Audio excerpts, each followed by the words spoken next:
Crypto custody firm BitGo to sue Galaxy Digital for abandoning $1.2 billion merger agreement. So basically, Galaxy Digital yesterday announced the termination of its plan to acquire BitGo. And they claimed it was due to failure of delivery. I think that there was some sort of audited financial statements for last year that needed to be provided by BitGo, which was in the scope of the agreement.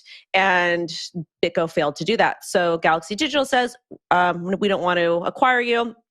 Now BitGo wants to go ahead and sue them. And they're stating, for its improper decision to terminate the merger agreement with BitGo, which was not scheduled to expire until December 31st, 2022, at the earliest, and not to pay the $100 million revenue reverse break fee it had promised back in March of 2022 in order to induce BitGo to extend the merger agreement.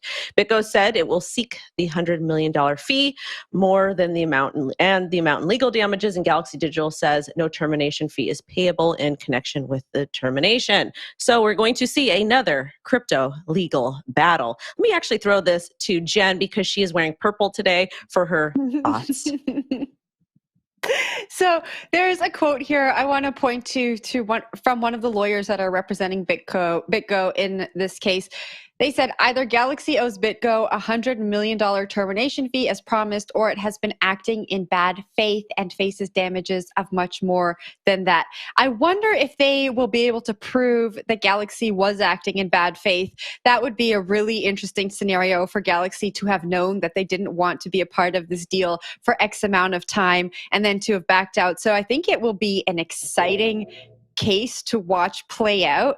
I'm so curious as to why this keeps happening in the crypto industry. Like maybe I'm just so far removed from regular life. Maybe this happens in regular life, but it just feels like there's so much miscommunication when it comes to these mergers, acquisitions, partnerships. We saw it recently with Binance and WazirX. It wasn't exactly the same, but it's like one company says something that has to do with the other company, and the other company is like, actually, that's not true at all. We saw it with Coinbase and the SEC. And so I'm just like, wondered this morning, why does this keep happening in this industry? Are we in need of leadership, or like does this just happen everywhere and we're so embedded in it that we talk about it every day? I don't know, Zach, what do you think?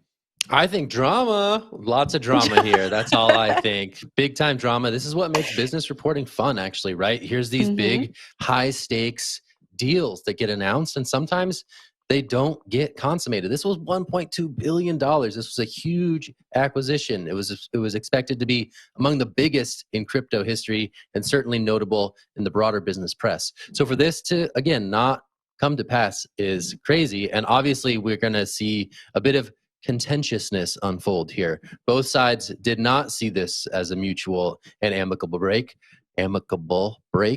They saw this as one party acting in bad faith. And it's going to be really interesting to see how this plays out because, I think we were speculating yesterday, again, just base speculation, that maybe this was a mutually agreed upon best course of action. But clearly, as indicated by BitGo's statement yesterday, that's not how they're feeling. So it's going to be wild to see how this unfolds. Jen, tossing it back to you. You're definitely wearing pink. It's kind of like the color situation on the show today, right? We all agreed that we were gonna wear purple, but then two of us had interpreted that in a different way. That's kind of what's happening in this story, right? Yeah. You'll be hearing from my lawyer shortly. From your lawyer. Yeah.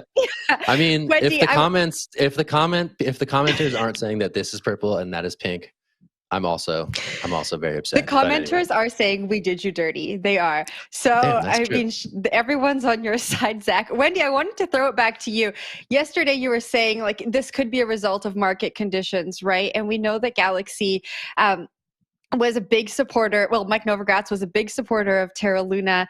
It could just be that they're not in a position to move forward with this. They took one part of the contract, interpreted that in a certain way, and they were like, let's just see what's going to happen if we get out of this. But I will throw it back to you for final words. I actually like that, your last comment, and I would imagine that they probably spoke to legal. Legal said, you know what, just do this. This is the best course of action, is to just end up having to possibly break the deal and maybe pay the $100 million instead of acquiring it for the $1.2 billion, because that's a really big price discrepancy there. So I think that's exactly what happened. And I wouldn't be surprised if the business was just not as profitable or just didn't make sense for them to acquire in this bear market. But the last thing I want to add is I just don't understand how these big companies, especially in crypto, don't plan for bear markets, and they're not kind of hedging.